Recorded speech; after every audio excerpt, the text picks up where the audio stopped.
హరి ఓం. ఈశావాస్యోపనిషత్ 18వ మంత్రం.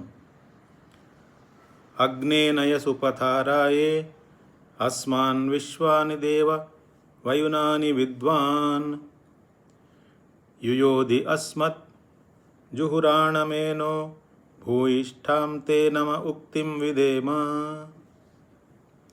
ఇది 18వ మంత్రం. ఈ ఉపనిషత్తులో ఆఖరి మంత్రం. మనకి 17వ మంత్రంలో మృత్యు సమయంలో, అంటే దేహాన్ని మనం విడిచిపెట్టే సమయంలో మనం భగవంతుని స్మరించుకోవాలి. మనం ఏం చేశామో మన కర్మల్ని స్మరించుకోవాలి అని చెబుతూ, ఇక చివరిని మనం భగవంతుణ్ణి ఎలా ప్రార్థించాలి, ఆ ప్రార్థన ఇందులో ఉన్నది, ఈ మంత్రంలో ఉన్నది. అంటే దేహాన్ని విడిచిపెట్టేటప్పుడు, మృత్యుకాలం సమీపించినప్పుడు, దేహాన్ని విడిచిపెట్టేటప్పుడు భగవంతుణ్ణి ఏ రకంగా ప్రార్థన చేయాలో అది మనకి ఇక్కడ ఋషి చెప్తున్నారు. అగ్నే నయ సుపథ రాయే. నయ సుపథ, సుపథ నయ. సుపథ నయ అంటే సుమార్గంలోంచి తీసుకువెళ్ళమంటున్నాడు. సాధకుడు భగవంతుణ్ణి ప్రార్థించి నన్ను సుమార్గములోంచి, మంచి మార్గములోంచి నన్ను తీసుకెళ్ళండి అని ప్రార్థిస్తున్నాడు. సుపథారాయే. అగ్నే నయ సుపథారాయే అస్మాన్ విశ్వాని దేవ వయునాని విద్వాన్. ఈ మంత్రంలోనే భగవంతుణ్ణి 3 పేర్లతో పిలుస్తున్నారు. ఒకటి అగ్ని, ఇంకొకటి దేవ, ఇంకొకటి విద్వాన్. అగ్ని అనేది భగవంతుడి యొక్క శక్తి. కానీ అగ్ని అందరికీ ప్రకాశాన్ని ఇస్తుంది, అందరినీ పవిత్రం చేస్తుంది. అగ్నిలో వేసింది పవిత్రం అవుతుంది అంటాం కదా, అగ్ని పునీత. అగ్ని పవిత్రం చేస్తుంది. అలాగే దేవతలు మన నుంచి ఏమైనా గ్రహించినా మనం అగ్నిలో ఇస్తే అగ్ని ద్వారా అది దేవతలందరికీ వెళ్తుంది. అంటే ఈ పంచమహాభూతాలు ఏవైతే ఉన్నాయో అవి స్థూల పంచమహాభూతాలు ఉంటాయి, అలాగే సూక్ష్మ పంచమహాభూతాలు ఉంటాయి. ఈ పంచమహాభూతాలు స్థూలమైన, సూక్ష్మమైన ఇవన్నీ భగవంతుడి యొక్క విభూతులే, భగవంతుడి యొక్క శక్తులే. ఇక్కడ అగ్నితో పోల్చడంలో ఉద్దేశం ఏంటి? మనకి అగ్ని ప్రత్యక్ష బ్రహ్మతత్వం అన్నమాట. ప్రత్యక్షంగా మనకి కళ్ళ ముందు అగ్ని కనిపిస్తోంది. ఆ అగ్ని ఏ విధంగా చీకటిని తొలగిస్తుందో అలాగే ఆత్మ చైతన్యం కూడా మనసులో ఉండే చీకటిని తొలగిస్తుంది, అలాగే పవిత్రం చేస్తుంది. భగవంతుడు కూడా అంతే. మన హృదయంలో ఏవైనా పాప బీజాలు ఇంకా ఏదైనా శేషమై ఉండి ఉంటే వాటినన్నింటినీ కాల్చేయమని, వాటినన్నింటినీ తీసేయమని ఇందులో సాధకుడు ప్రార్థిస్తున్నాడు. యుయోధి అస్మత్ జుహురాణమేను అంటే నాలో ఇంకా ఏదైనా కుటిలత్వం, అంటే వక్రబుద్ధి, పాపబుద్ధి అది పట్టాన పోదు మనలోంచి. ఎవరినో మోసం చేయాలి, లేదా మంది కాంది కూడా మనం ఏదో రకంగా దొంగలించేసుకోవాలి, తీసేసుకోవాలి, ఆ క్రెడిట్ మనం కొట్టేయాలి అని ఏదో ఎక్కడో అక్కడ మనకి సరైన అవగాహన లేనప్పుడు, సరైన జ్ఞానం లేనప్పుడు అలాంటి పిచ్చి పనులు చేస్తూ ఉంటాం. అందుకనే ఇక్కడ సాధకుడు ఏమంటున్నాడంటే, నాలో ఇంకా ఏదైనా వక్రబుద్ధి ఉండిపోయి ఉండొచ్చు, ఏదైనా పాపబుద్ధి ఉండిపోయి ఉండొచ్చు, అవన్నీ ఇక్కడే భస్మీభూతం అయిపోవాలి. అందుకనే భగవంతుణ్ణి అగ్ని రూపంలో ప్రార్థిస్తున్నాడు. అగ్నేనయ సుపథారాయే అస్మాన్ విశ్వాని దేవ. దేవ అంటే దివ్యమైనవాడు, జ్యోతిస్వరూపుడు, స్వయం ప్రకాశతత్వం. ఏదైతే స్వయం ప్రకాశతత్వమో దాన్ని దేవ అంటారు. భగవంతుడికి ఒక పేరు దేవ, ఎందుకంటే ఆయనే స్వయం ప్రకాశ శక్తి.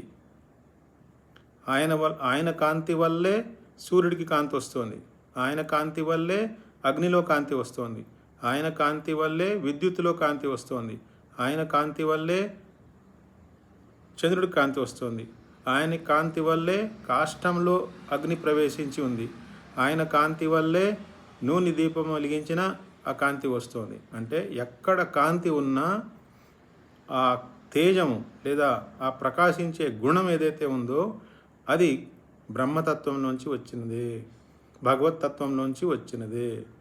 అందుకనే ఆ జ్యోతి స్వరూపుడ అయినటువంటి దేవ ఎవరైతే ఉన్నారో, బ్రహ్మతత్వం ఏదైతే ఉందో దానికి ప్రతీకగా, సింబల్గా ఇక్కడ అగ్ని అంటున్నారు. ఇక్కడ అగ్ని అన్నా, దేవ అన్నా, అలాగే విద్వాన్. విద్వాన్ అంటే అన్నీ తెలిసినవాడు. ఏమన్నీ తెలిసినవాడు?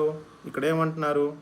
అస్మాన్ విశ్వాని వైవునాని విద్వాన్ అంటే నా ఒక్కడిదే కాదు, అందరివి సమష్టి అంతఃకరణాల్లో ఎవరెవరు ఏమేం కర్మలు చేస్తున్నారో, ఎవరెవరు ఎంత జ్ఞానాన్ని సంపాదించారో ఇదంతా ఆయనకి తెలుసు. కాబట్టి ఇక్కడ సాధకుడు ఏం ప్రార్థిస్తున్నాడంటే, ఓ దేవా, ఓ అగ్నిస్వరూపుడా, ఓ అన్నీ తెలిసినవాడా, నీకు నా కర్మ గురించి తెలుసు, నా జ్ఞానం గురించి తెలుసు. అంటే నా జ్ఞానం గురించి తెలుసు అంటే దాని అర్థం ఏంటి? నా అజ్ఞానం గురించి కూడా తెలుసని. నా గురించి అంతా నీకు తెలుసు. యుయోధి అస్మద్ జుహురాణమేను, నాలో ఇంకా చెడు ఏదైనా ఉండి ఉంటే, పాపబుద్ధి ఏదైనా ఉండి ఉంటే, నాలో ఏదైనా వక్రబుద్ధి ఉండి ఉంటే దయచేసి అవన్నీ ఇక్కడే కాల్చేయి, ఇవన్నీ తీసేయి, నన్ను ఆ పాపాల నుంచి, ఆ పాప బుద్ధి నుంచి వేరు చేసేసి ఇక ఈ దేహం పోతుంది కదా, అందుకనే సుపథానయ మంచి మార్గంలోంచి నన్ను తీసుకునేళ్ళు ఓ భగవంతుడా, నన్ను సద్మార్గం, సద్గతి, నాకు సద్గతి వచ్చేలా చూడు.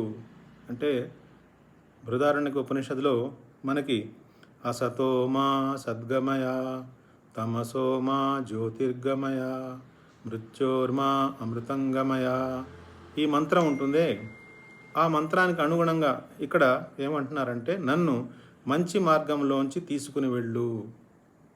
ఈ మంచి మార్గంలోంచి తీసుకుని వెళ్ళు అంటే ఇక్కడ ఈయనకి జీవబుద్ధి ఉంది, ఇంకాను జీవబుద్ధి పోలేదు. మనకి శాస్త్రాల్లో, వేదాల్లో 2 మార్గాలు ఉంటాయి అని చెప్పారు. ఒకటి దక్షిణాయనం, ఒకటి ఉత్తరాయణం అని.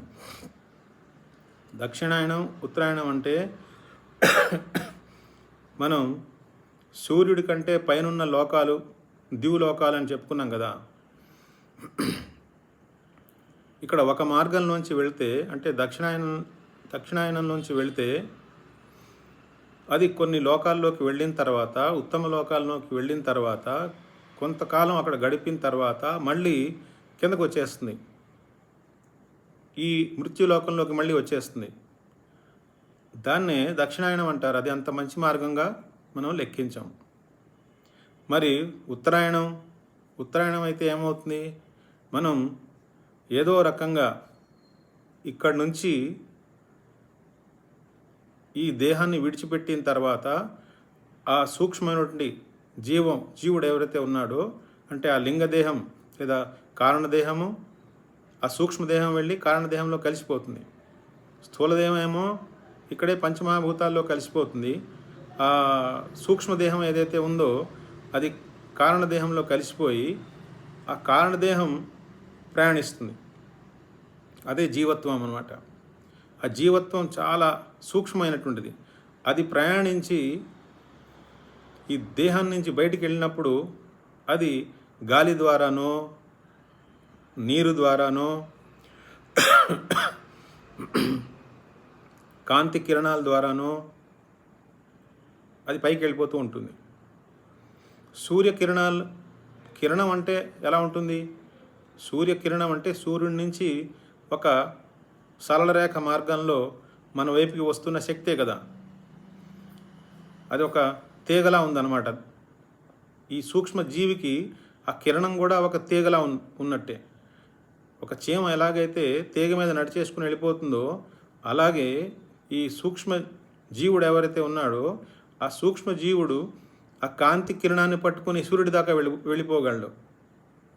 అలాగే చంద్రుడి దాకా వెళ్ళిపోగలడు. ఇక్కడ దేహాన్ని విడిచిపెట్టిన తర్వాత ఉన్న ఆధారాలు ఏంటి? గాలి, లేకపోతే నీరు, లేదా అగ్ని. ఈ వీటిల్లోంచి బయటకు వచ్చినప్పుడు సూర్యకిరణాల్లో చంద్రకిరణాల్లో దాని ప్రకారంగా దాన్ని అనుసరించి సూర్యుడి దాకా వెళ్ళిపోతాడు. ఇక అక్కడి నుంచి ఎలా వెళ్ళడం మార్గం తెలియదు ఇంకా. అందుకనే మనకి వేదాలు ఏం చెప్తాయంటే సూర్యలోకాన్ని దాకా వెళ్ళిపోయిన తర్వాత అక్కడి నుంచి భగవంతుడే మనం ఏ కర్మలు చేశామో, ఏ జ్ఞానం సంపాదించామో, మనం దేనికైతే అర్హులమో, మనల్ని ఎక్కడికైతే తీసుకుని వెళ్ళాలో అలా తీసుకుని వెళ్ళడానికి అతివాహకులు అని ఉంటారు. సూర్యుడి నుంచి ఇంకా పైకి తీసుకెళ్ళడానికి, ఉత్తమ లోకాల్లోకి తీసుకెళ్ళడానికి వాళ్ళని అతివాహకులు అంటారు. అతివాహకులు పేరు చూడండి ఎంత బాగుందో. అతివాహకులు అంటే దానికి ఇంగ్లీష్లో చెప్పుకుంటే ఏమవుతుంది? సూపర్ క్యారియర్స్ అన్నమాట అతివాహకులు. వాళ్ళు ఆ జీవిని ఎక్కడికో వాళ్ళ కర్మల్ని బట్టి వాళ్ళ జ్ఞానాన్ని బట్టి వాళ్ళు తీసుకెళ్ళిపోతారు. అలా తీసుకెళ్ళిపోవడానికి వాళ్ళందరినీ ఏర్పాటు చేసి ఉన్నారు. అది ఆ భగవంతుడు ఏర్పరిచిన సృష్టిలో ఏర్పరిచిన వాళ్ళు కూడా ఒక రకమైనటువంటి మెసెంజర్స్ అన్నమాట. వాళ్ళు తీసుకెళ్ళిపోతారు. అందుకనే వీళ్ళు ఈ ఉత్తరాయణం నుంచి వెళ్ళిన వాళ్ళు ఉత్తమ లోకాలకి వెళ్ళిన తర్వాత అక్కడ కూడా మళ్ళీ వాళ్ళకి మహాత్ములు, సిద్ధులు అందరూ కలుస్తారు. వాళ్ళ ద్వారా కూడా వీళ్ళకి జ్ఞానం వచ్చి అక్కడి నుంచి మళ్ళీ భగవంతుల్లో ప్రవేశించవచ్చు. దాన్ని క్రమముక్తి అంటారు. అలా ఒక్కొక్క లోకానికి వెళ్ళి లేదా అక్కడి నుంచి జ్ఞానాన్ని పొంది మళ్ళీ భగవతత్వంలో ప్రవేశిస్తే దాన్ని క్రమముక్తి అంటారు. ఇప్పుడు అలా కాకుండా ఈ దక్షిణాయనం నుంచి వెళ్ళినప్పుడు కొన్ని లోకాలు ఉత్తమ లోకాలకు వెళ్ళి కొన్ని అనుభవాలని పొంది మళ్ళీ వెనక్కి వచ్చేస్తే ఈ మృత్యులోకంలోనే మళ్ళీ వస్తారు.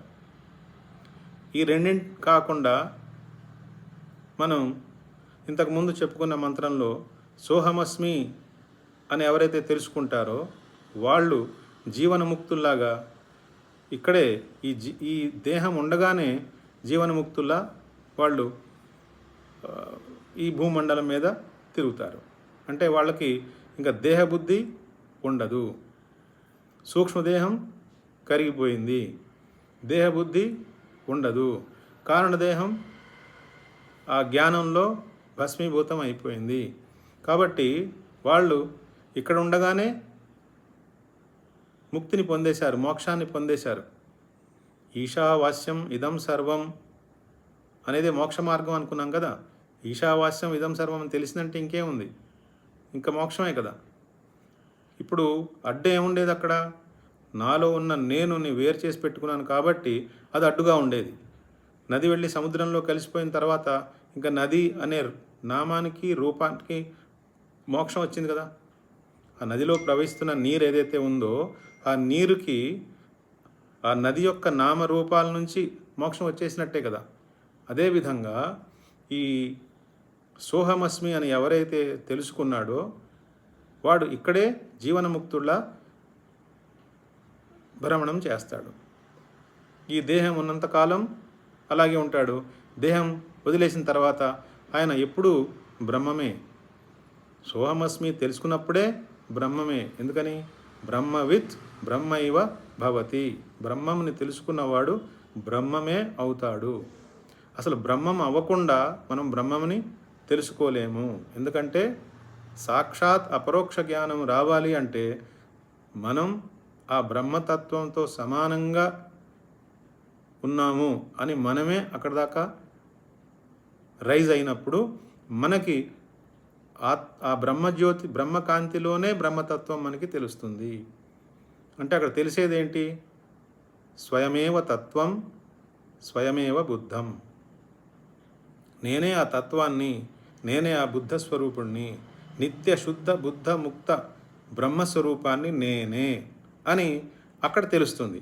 అది తెలిసినప్పుడు మనం అక్కడి నుంచి మనకి ఇంకా జీవనముక్తి స్థాయి, జీవనముక్తి దశ మనకి లభిస్తుంది. అలా కాకుండా మనం ఆ బీజత్వం ఇంకా మిగుల్చుకున్నాం అనుకోండి, ఆ బీజత్వం కనుక మిగిలితే అప్పుడేమవుతుంది? అప్పుడు ఇక్కడ దేహాన్ని విడిచిపెట్టేటప్పుడు ఇలా ప్రార్థన చేసుకోమంటున్నారు. ఏమని? అగ్నే నయసు పథారాయే అస్మాన్ విశ్వాని దేవ వయునాని విద్వాన్ యుయోధి అస్మత్ జుహురాణమేనో భూయిష్టాం తే నమ ఉక్తిం విధేమ. అంటే ఓ దేవా, ఓ అగ్నిస్వరూపుడా, ఓ విద్వాన్. చూడండి, ఇక్కడ అగ్నిస్వరూపుడు. అగ్నితో ఎందుకు పోలుస్తున్నారంటే ఈ భూమి, గగనము, వాయు, అనిలం. అనిలం అంటే అగ్ని, నీరు. ఏమేమి ఉన్నాయి చూడండి. భూమి, గగనము, వాయు, అనిలం, నీరు. భ గ వ ఆ న కలిస్తే ఏమైంది? భగవాన్.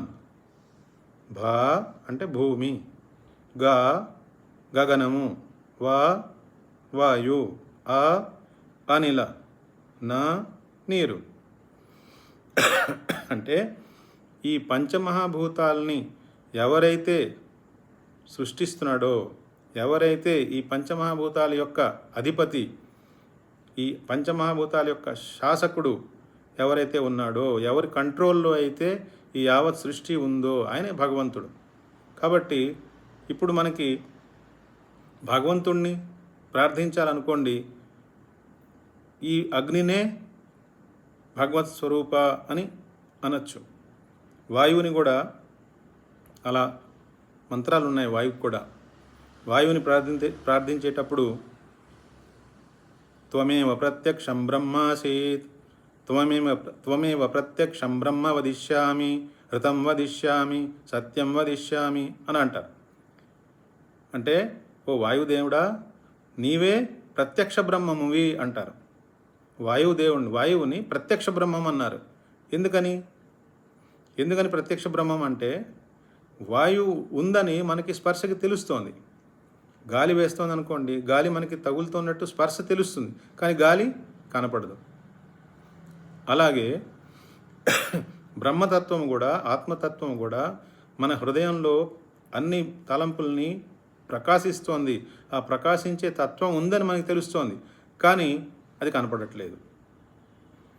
సో వాయువు కంటే కూడా ఇంకా కొంచెం వ్యక్తపరిచినప్పుడు అది వచ్చిన రూపమే అగ్ని రూపం. అంటే ఆకాశ రూపంలో ఉన్న, వాయువు రూపంలో ఉన్న మనకి బ్రహ్మతత్వం తెలియట్లేదు, కానీ అగ్ని రూపంలో ఉన్న, నీరు రూపంలో ఉన్న, భూమి రూపంలో ఉన్న ఇవన్నీ మనకి కనపడేవన్నమాట. అన్నీ భగవంతుడి యొక్క శక్తులే, అన్నీ భగవంతుడి యొక్క విభూతులే. ఈశావాస్యం ఇదం సర్వం యత్కించ జగత్యాం జగత్. కాబట్టి ఇక్కడ ఏమన్నారు? అగ్నే నయ సుపథారాయే అస్మాన్ విశ్వాని దేవ వయునాని విద్వాన్. ఓ అగ్నిస్వరూపుడా, ఓ దేవా, ఓ విద్వాన్, అన్నీ తెలిసినవాడా, నీకు నా గురించి అన్నీ తెలుసు, నా కర్మ గురించి నీకు తెలుసు, నా జ్ఞానం గురించి నీకు తెలుసు. కాబట్టి దయ ఉంచి నన్ను సుమార్గంలో, మంచి మార్గంలో తీసుకుని వెళ్ళు. నాలో ఉన్న కుటిలత్వాన్ని, నాలో ఉన్న పాపాలని ఇక్కడే ఉపశమనం చేయించే, ఇక్కడే వాటిని బూడిద చేసేయి, నన్ను ఈ పాపాల నుంచి బయటికి తీసేయి, ఆ పాప బుద్ధి నుంచి బయటికి తీసేయి అని భూయిష్టాం తే నమ ఉక్తిం విధేమా. ఇవే నీకు శతకోటి వందనాలు. మేము మిమ్మల్ని ప్రార్థిస్తున్నాము, నేను నిన్ను ప్రార్థిస్తున్నాను, అనేకసార్లు నీకు దండవత్ ప్రణామాలు చేస్తున్నాను, నీకు నమస్కారము. ఓ దేవా, ఓ అగ్నిదేవా, ఓ విద్వాన్, నన్ను మంచి మార్గంలో తీసుకుని వెళ్ళు, నన్ను మంచి మార్గంలో తీసుకుని వెళ్ళు అని ప్రార్థించమంటున్నారు. ఇది ఈశావాస్యోపనిషద్ యొక్క 18వ మంత్రం యొక్క అర్థం. కాబట్టి దీంతో ఉపనిషద్ మంత్రాలు పూర్తి అయ్యాయి. ఇప్పుడు ఒక్కసారి ముఖ్యమైన అంశాలు ఇందులో ఈ ఉపనిషత్తులో మనం ఏమేమి నేర్చుకున్నామో ఒక్కసారి చాలా త్వరగా నెమరు వేసుకుందాం. ఓం ఈశావాస్యం ఇదం సర్వం యత్కించ జగత్యాం జగత్ తేన త్యక్తేన భుంజిత మా గృద్ధకస్య స్విద్ధనం కుర్వన్నేవేహ కర్మాణి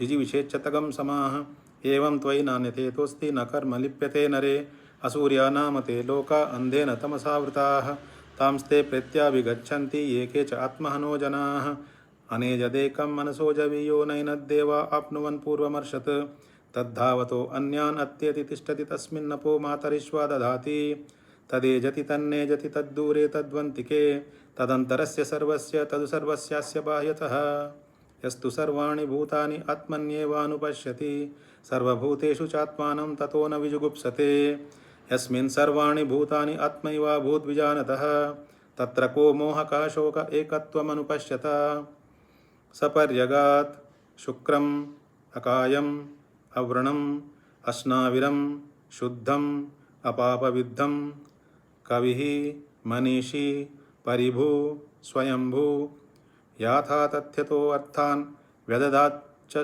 శాశ్వతీభ్యః సమాభ్యః అంధం తమ ప్రవిశంతి ఏ అవిద్యాముపాసతే తతో భూయ ఇవ తే తమో య విద్యాయాగం రతాః అన్యద్దేవాహుర్విద్యయా అన్యదాహురవిద్యయా ఇది శుశ్రుమధీరాణాం ఏనస్తద్విచక్షిరే విద్యాం చ యస్తద్వేదోభయం సహ అవిద్యామృత్యుం తీర్త్వా విద్యయామృతమశ్నుతే అంధం తమ ప్రవిశంతి ఏ అసంభూతిముపాసతే తతో భూయ ఇవ తే తమో యౌ సంభూత్యాగం రతాః అన్యదేవాహుర్సంభవాత్ అన్యదాహురసంభవాత్ ఇది శుశ్రుమధీరాణాం ఏనస్తద్విచక్షిరే సంభూతిం చ వినాశం చ యస్తద్వేదోభయం సహ వినాశేన మృత్యుం తీర్త్వా సంభూత్యామృతమశ్నుతే హిరణ్మయేన పాత్రేణ సత్యస్యాపి హితం ముఖం తత్వం పూషన్నపావృణో సత్యధర్మాయ దృష్టయే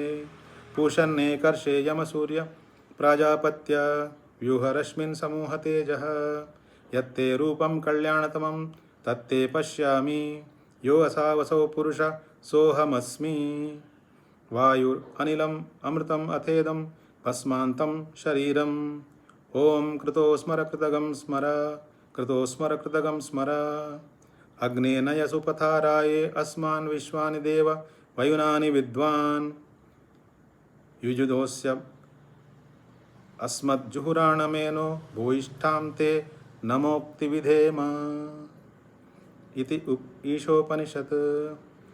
ఓం పూర్ణమదః పూర్ణమిదం పూర్ణాత్ పూర్ణముదచ్యతే పూర్ణస్య పూర్ణమాదాయ పూర్ణమేవావశిష్యతే. ఓం శాంతి శాంతి శాంతి. హరి ఓం. శ్రీ గురుభ్యో నమః. హరి ఓం.